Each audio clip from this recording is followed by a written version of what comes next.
वाराणसी में विजयदशमी को लेकर तैयारियां शुरू हो चुकी हैं। काशी में अनेक स्थानों पर रामलीला का मंचन किया जाता है और भगवान श्री राम के विभिन्न जीवन प्रसंगों का वर्णन किया जाता है। इन सब के बीच वहां के रामलीला के निदेशक ने दावा किया कि पूरे विश्व में इस तरह की मोनो एक्टिंग कहीं भी नहीं होती है। उनका कहना है कि मोनो एक्टिंग के लिए लगभग 2 महीने पहले से बच्चों को ट्रेनिंग दी जाती है, जो हर रविवार को दी जाती है, जिसे बच्चे घरों पर जाकर रिहर्सल करते हैं।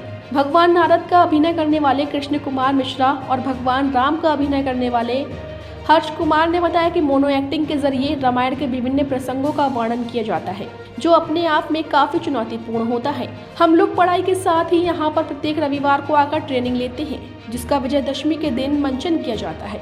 छात्रों ने बताया कि सभी अभिनय करने वाले छात्र और छात्राएं होती हैं, जो वरेका कैंपस में पढ़ने वाले विद्यालयों के छात्र होते हैं। वहीं विजयदशमी समिति के निदेशक SD सिंह ने बताया कि मोनो एक्टिंग में लगभग 63 छात्र छात्राएं विभिन्न लोगों का किरदार निभाते हैं, जबकि लगभग 30% छात्रों को हर साल छांट दिया जाता है, क्योंकि वे लोग या तो कहीं और अपना एडमिशन करा लेते हैं या तो इंटर कॉलेज पास कर जाते हैं। हर साल छात्र छात्राओं को एक्टिंग सीखना अपने आप में काफ़ी चुनौतीपूर्ण होता है, इसलिए सभी छात्राओं को प्रत्येक रविवार के दिन बुलाया जाता है और उन्हें सभी प्रसंगों से अवगत कराया जाता है। इस दौरान इस बात का भी ख्याल रखा जाता है कि किसी भी छात्र की पढ़ाई या कोचिंग डिस्टर्ब ना हो पाए।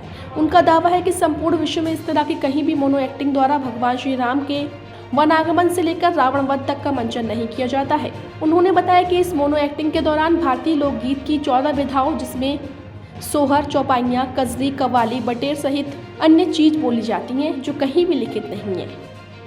इन सबको बनाने वाले 3 लोग थे, जिसमें मुख्य रूप से अध्यापक राम प्रवेश तिवारी, हिंदी अधिकारी राम विनायक सिंह और कवि महेंद्र कुमार सिंह नीलम शामिल हैं। इन्हीं तीनों लोगों ने मिलकर राम वन गमन से लेकर राम दहन तक संपूर्ण दोहा और छंद लिखा। साथ ही वरेका में रामलीला का प्रारंभ किया, जिसको देखने के लिए लाखों की संख्या में लोग पहुंचते हैं। साथ ही उन्होंने बताया कि इस बार 24 अक्टूबर को काशीवासी मिलकर दशहरा के पर्व को धूमधाम से मनाएंगे। विजयदशमी पर बनारस में इस बार जोरदार आतिशबाजी के साथ रावण के पुतले का दहन किया जाएगा। वरेका दशहरा मेला में तकरीबन 1 घंटे तक अद्भुत आतिशबाजी का नजारा देखने को मिलता है।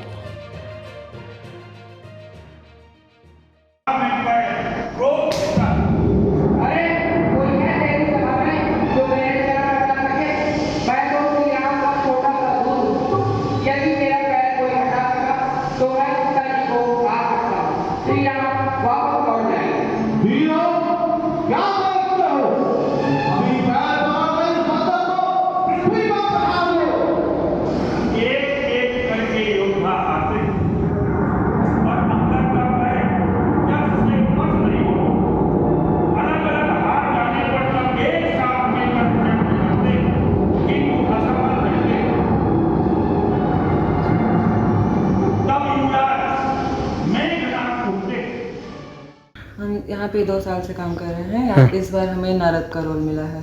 तो कितना डिफिकल्ट रहता है ये काम आप लोगों को? ये काफ़ी डिफिकल्ट होता है, क्योंकि जो बीच मंच पे और फिर जितने हमारे कलाकार रहेंगे, सबको हमें ही देखना है। क्योंकि अगर किसी को कोई प्रॉब्लम हुआ तो हमें पूरा मैनेजमेंट हमें को देखना है, इसलिए हमको बैठे नहीं रहना। मतलब हमको सबसे कठिन नारद का ही है। अपना क्या रोल अदा कर रहे हैं? तो कितने सप्ताह से आपको सिखाया जा रहा है? ये 2 महीने पहले से प्रतिदिन सिखाया जाता है या कि सिर्फ संडे को? नहीं, संडे को ही सिखाया जाता है, क्योंकि और सबका स्कूल वगैरह भी रहता है, इसलिए सिर्फ संडे को ही सिखाया जाता है। तो एक तरफ आप लोगों का स्कूल रहता है, दूसरी तरफ आप लोगों को रोल भी अदा करना है। हाँ। तो कितना कैसे सामंजस्य स्थापित कर पाते हैं? कितना डिफिकल्ट ये काम होता है? ये बहुत डिफिकल्ट है, क्योंकि पूरा एक्ट याद करना होता है। ये बहुत मुश्किल होता है। अगर हाथ थोड़ा भी इधर उधर हुआ तो फिर सर भी हैं, सर बताते रहते हैं बीच बीच में कैसे क्या करना है। तो कितने घंटे का होता है और ये मोनो एक्टिंग द्वारा आप लोगों को पूरा प्ले करना होता है? हाँ, ये 3 घंटे होता है जी। होता 2.5 घंटे का है, पर मिला जुला के 3 घंटे हो जाता है। और ये मोनो एक्टिंग के द्वारा ही होता है। कितने लगभग गीत प्रस्तुत किए जाते हैं और क्या इसकी शैली रहती है कि भाषा शैली क्या रहती है? अब इसमें भारतीय लोकगीत की कुल 14 विधाएं हैं, जैसे आल्हा, कजरी, पूर्वी, बिलवैया, छपरैया, गज़ल, कव्वाली। इन सभी 14 विधाओं को इसमें हम सम्मिलित किए हुए हैं, जो कि कहीं किताब में अन्यत्र आपको लिखित में नहीं मिलेगा। जैसे उदाहरण के लिए मैं हल्के में बता दूं कि किसी भी कार्य की शुरुआत पहले गणेश वंदना से होती है, और अगर गीत संगीत का कार्य है तो पहले निर्गुण से शुरू होता है।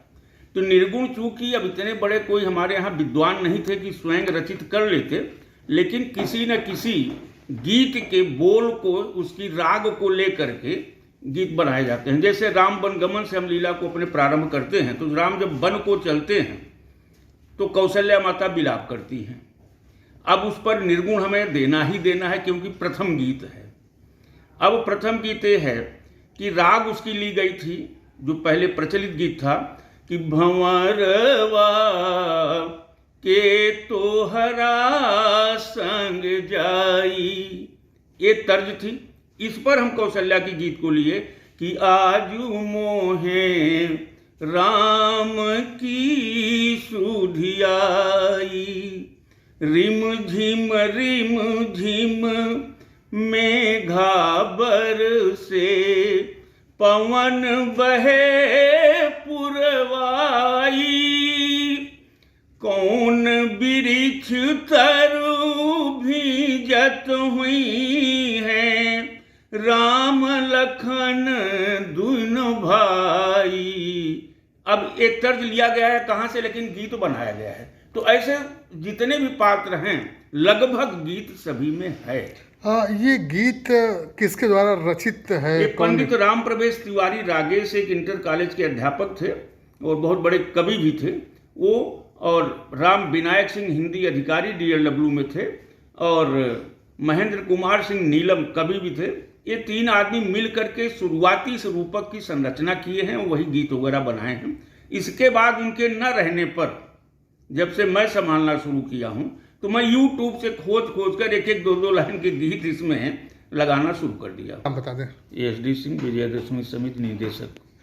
गुरु जी, कितना ये डिफ़िकल्ट होता है जो यहाँ का रामायण रामलीला चलता है? कितने घंटे का होता है? कितने बच्चे भाग लेते हैं? और किस तरह से इसको प्ले किया जाता है? यहाँ का जो रामचरितमानस पर आधारित रूपक होता है, इसे रामलीला का नाम हम नहीं देते हैं, रूपक कहते हैं। ये मात्र 2.5 घंटे में राम वन गमन से रावण वध तक की लीला दिखाई जाती है, जिसमें कि मंच पर से संवाद बोला जाता है और बच्चे जो हैं वो ग्राउंड पर एक्टिंग करते हैं। सबसे कठिन काम होता है, अगर आप स्वयं बोलकर एक्ट कर रहे हैं तब तो बहुत इजी है, लेकिन अगर दूर से कोई बोल रहा है और आप उसकी आवाज़ को सुनकर हूबहू एक्ट अगर कर रहे हैं तो बड़ी दिक्कत इसमें होती है। इसलिए इसका रिहर्सल 2-2.5 महीने तक किया जाता है। कुल 62 लड़के और लड़कियों को मिला के 62 पात्र हैं। 10 लोग हैं जो गायन वादन और बोलने वाले हैं। कुल मतलब 70 से 75 की संख्या होती है और बहुत अथक परिश्रम के बाद इसको दिखाया जाता है, क्योंकि मोनो एक्टिंग रामलीला BLW में नहीं, बनारस में ही नहीं, यूपी में ही नहीं, इंडिया में ही नहीं, बल्कि वर्ल्ड में मोनो एक्टिंग रामलीला BLW के अलावा और कहीं नहीं होती है। तो कितना डिफ़िकल्ट होता है बच्चों को सिखलाना, उसको प्ले कराना, और इस समय बच्चों का पढ़ाई भी क्लास भी चलते रहते हैं, तो कैसे सामंजस्य बच्चे बैठाने का? हाँ, बच्चों की पढ़ाई में डिस्टर्ब ना हो इसका रिहर्सल शनिवार और रविवार को ही हम कराते हैं, जिससे कि बच्चों को स्कूल में कोई दिक्कत आने जाने में ना हो। बाकी दिनों में मान लो विद्यालय अगर बंद भी रहता है तो काफ़ी बच्चे ऐसे हैं जिनका शाम को कोचिंग रहता है, तो हम उनकी कोचिंग को भी डिस्टर्ब नहीं करते हैं, क्योंकि सबसे पहले पढ़ाई उसके बाद रूपक। दिक्कत इसमें सबसे बड़ी ये होती है कि हर साल लगभग 50 से 60% बच्चे बदलते रहते हैं। जो इंटर पास होकर निकल गए फिर उनको हम नहीं बुलाते हैं, क्योंकि इसमें बाध्यता हमें है कि DLW या इसके इर्द गिर्द के जितने विद्यालय हैं, जिससे कि यदि कोई घटना हो जाए तो उनके घर तक हम पहुंच सकें और हमारे परिचय में वो हों, उन्हीं बच्चों को इसमें लिया जाता है। तो जब हर साल पात्र बदलता है, क्योंकि इसमें संवाद के अलावा गीत भी हैं, जितने भी एक्ट होते हैं लगभग सभी एक्ट में गीत भी सम्मिलित हैं, इसलिए संवाद पर तो एक्टिंग करना ही करना है, इसके साथ साथ उनको उस गीत पर, गाने पर भी एक्ट करना है। ये बहुत कठिन काम है, लेकिन 1.5-2 महीने के अंदर अंदर बच्चे हमारे सब ट्रेंड हो जाते हैं, क्योंकि उनको स्वयं को लगन है प्रभु कार्य की।